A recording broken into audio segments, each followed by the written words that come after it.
Welcome everybody. This is CrossBonesMMA News Recap, December 16th, 2014.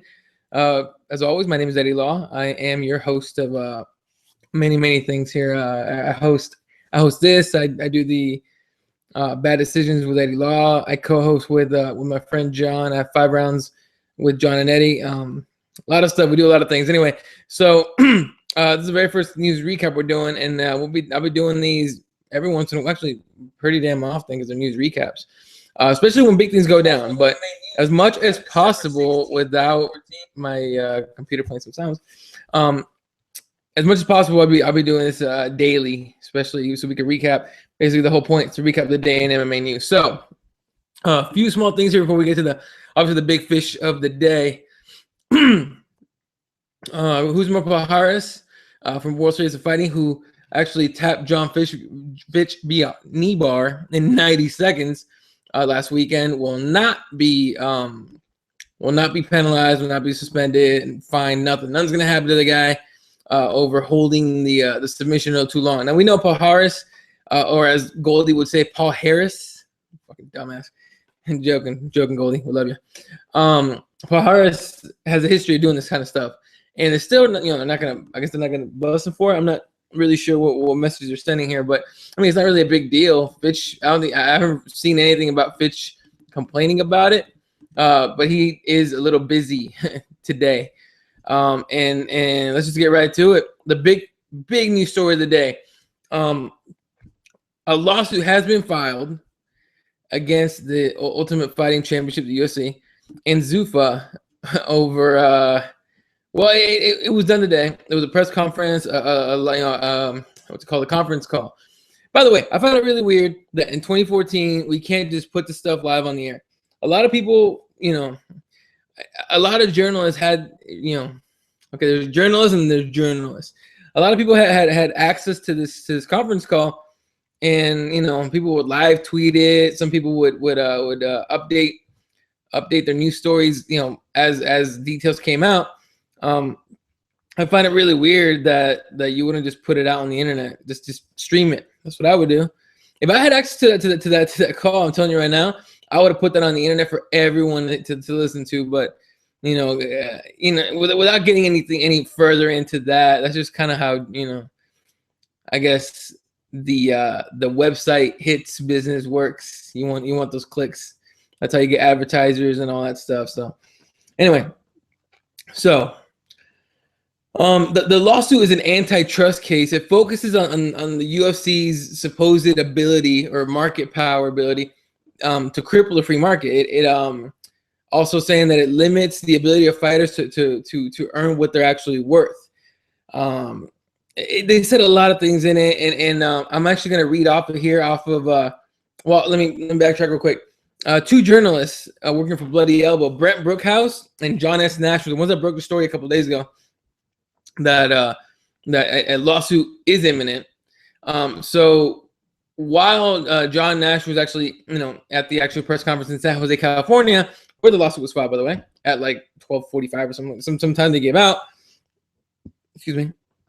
Brent Brookhouse was listening, or he was on the conference call, and he was actually updating a site here. So if you want access to this, go to bloodyelbow.com, or actually go to Brent's Twitter, which is at Brent Brookhouse, BrentBrookhouse.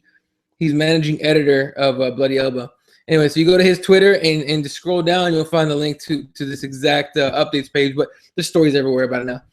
Anyway, so this is I'm reading off his update page. All right. So apparently there was media packets that were given out. And right away, you saw 3 names that are well-known guys that are 3 initially named plaintiffs, how they call them: Kung Lee, Nate Quarry, and John Fitch. Kung Lee and Nate were actually at the press conference. Fitch couldn't make it. Obviously, his knee's kind of messed up from getting knee barred. A side note, real quick, you wonder if John Fitch maybe wasn't fully prepared for that fight because he had this on his mind. You never know. But I'm not doubting Fitch's professionalism whatsoever. He's an AKA guy. Guys at AKA are known as pros, So Yeah, who knows? But anyway, also present, Carlos Newton, a guy I didn't even know was still around. I didn't know what he was doing, and he looks a little different now. But Carlos Newton was there. The conference call started with all the lawyers introducing each other and themselves and the fighters. Here's the worst part of that introduction, maybe the worst part of this whole thing. Whoever the hell lawyer was introducing Kung Lee introduced him as, quote, the Bruce Lee of the modern Bruce Lee. Basically, they basically called him the modern Bruce Lee. The hell out of here with that, dude. Come on now. The modern Bruce Lee. I think Kung Lee must have been like, oh, dude, he must have cringed. I cringed like hell when I heard it. But Kung Lee must have cringed a little bit knowing that was the dumbest thing you could have said, because that makes it very clear you don't know who Kung Lee is. But as is in law, lawyers do want to make their clients look really good and bump up the credibility as much as possible. And they will not look. Lawyers are not below or above saying really stupid crap to or stuff that doesn't make any sense to anybody to make them look good. So anyway, so here's notes from Brent's update page. Again, go to bloodyelbow.com. You can find this. And this is a quote, at 12:45, the class action antitrust suit was filed in federal court in San Jose, claim of monopolization against Zuffa UFC. The complaint says UFC has systematically shut down competitors, prevented real alternative competitive promotions, which caused severe consequences to MMA athletes. Basically, and they got into it in the conference call. They brought up the purchase of Strikeforce, which in my opinion, and this is on the side, or apart from the actual conference call, my opinion, nobody held the gun to anybody's head to sell Strikeforce. Strikeforce up for sale, UFC or Zuffa offered money, Strikeforce took it, transaction, that's it. There's no monopolization, there's no monopoly as far as that goes, but their argument is that there is. So we continue here. Again from the notes, have lost control of their likenesses as well. Lawsuit is filed to right these wrongs and change the status quo. All right. On that point, I mean, yeah, controlling their likeness, you immediately think of the video games. Obviously the details aren't given out really about if the fighters are compensated. I would assume that the big time fighters are the John Joneses, the Ronda Rouseys, the Anthony Pettis, all those those top fighters. I'm sure maybe they get something, but the argument here on the lawsuit is that they have no control over it. They also said during the conference call that they lose control of their likeness even after death, which is it's actually pretty damn ridiculous, but I mean, it might be true. So, and then change the status quo. I mean, okay, status quo pay I get. Maybe a few things here and there, but when you're an independent contractor, you're basically in business for yourself. Hell, my job, I mean, I don't even have a job. My business, I'm an independent contractor technically, so technically my own business. It's a little weird. It's just how I don't know. It's all weird, but the details are gonna get worked out. Next up in the notes, quote, earning options have been limited by the UFC. UFC built on the backs of battered bodies of the fighters. This is a lawyer's claim, end quote. So they're saying that the UFC was built on the backs of the battered bodies of the fighters. Again, nobody put a gun to the fighter's head. In fact, every fighter knows if they don't want to fight anymore, they don't have to fight. No one ever has to take a fight. No one has to do anything. So, and I know I'm coming off being a little anti-lawsuit, but and I might be a little bit, not a lot. I'm a little bit here, and I'll tell you guys why at the end of this. Next, quote. They used Dana White's quotes about how they're the only real player as part of the argument during the press conference, end quote. The media packets themselves, in fact, included pictures with Dana White on them. One of them was Dana White holding this thing, was like a picture of a tombstone with a bunch of organizations' names, Pride, Strikeforce, all those that the Zuffa has bought, WC. With the promotions that the Zuffa has either bought or defeated just in market. And the other picture was of the I guess the presentation that Fertitta and Dana White did, where they had a picture of the planet and it said world fucking domination. By the way, if you go to Tommy Toehold's YouTube channel, he has the thing where you know, his Dana White impression is great, by the way. But it's not accurate, but it's hilarious. If you go on there, you'll find one that he goes, "World fucking domination, fucking." It's great. Anyway, so they use Dana White, and they also use Dana White's own quotes in there in the, you know, in the conference call, which is, you know, in the lawsuit, which is just, I mean, okay, I guess. All right, continuing on here in the notes. Rob Macy, a lawyer who has long pushed for a fighter association, is involved and was crying while giving a statement. This is a huge moment for him. Come on, man. How are you gonna be crying during a conference call or a press conference? And I heard, you know, oh, by the way, the conference call available online. Go anywhere. MMA Fighting, Bloody Elbow, everybody has it now. Hell, you can probably just Google it and find it. When he started crying, I can't help but think of John Boehner on the floor of the house, crying about every single issue, and you could tell they're fake ass tears. I don't know about Macy. I don't know Macy. I didn't know anything about him until today.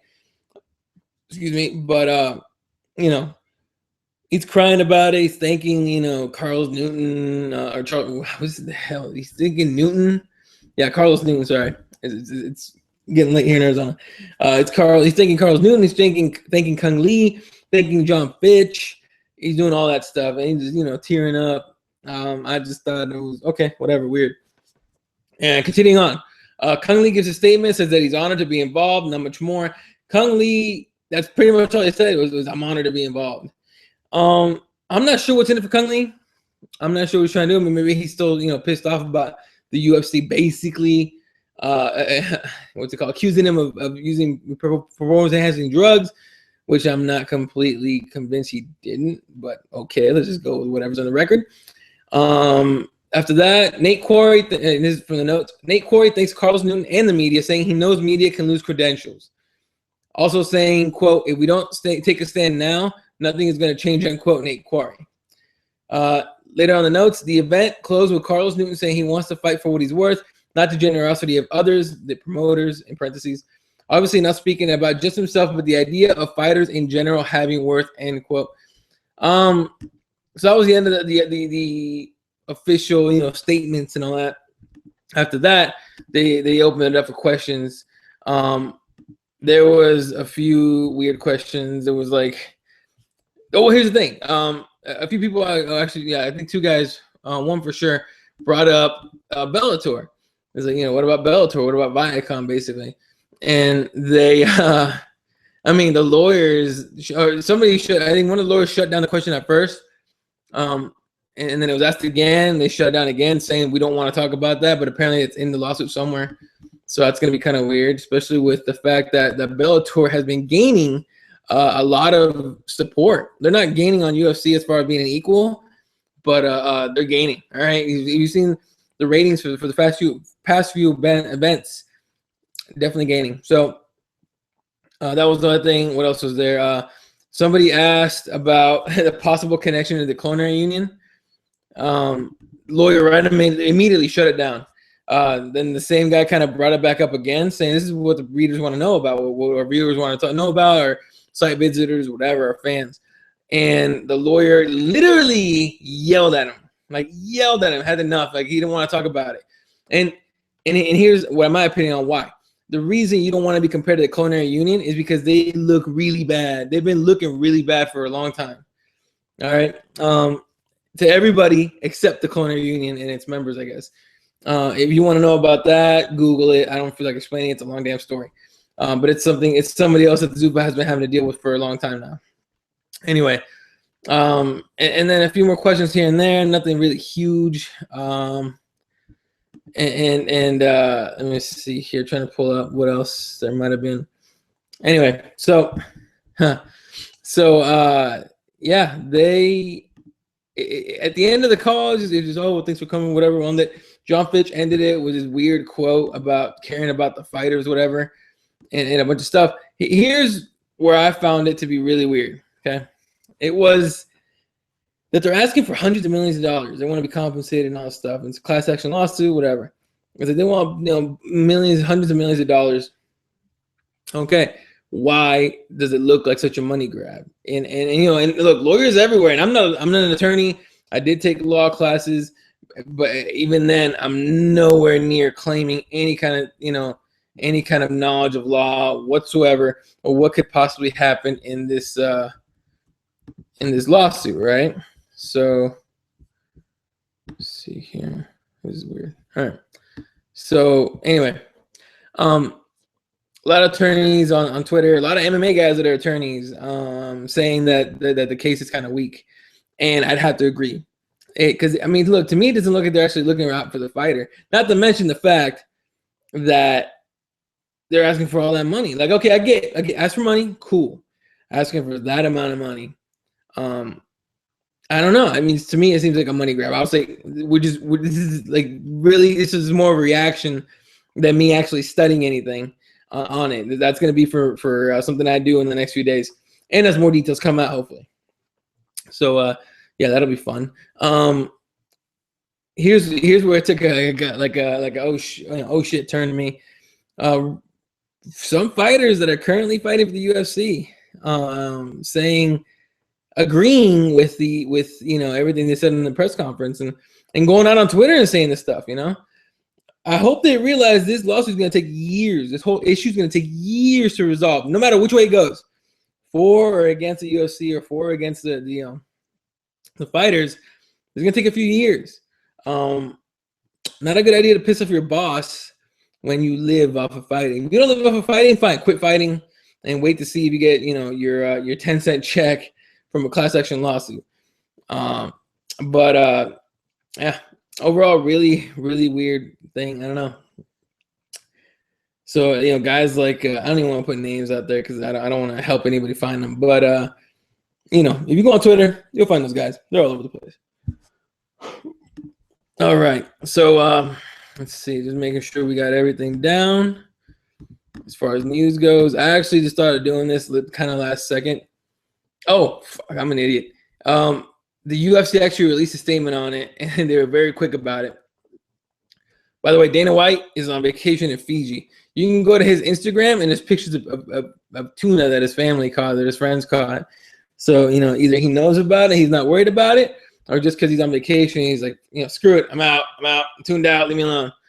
And that might just be the case. But the UFC posted this statement saying, quote, "The UFC is aware of the actual action filed today, but has not been served, nor has it had the opportunity to review the document.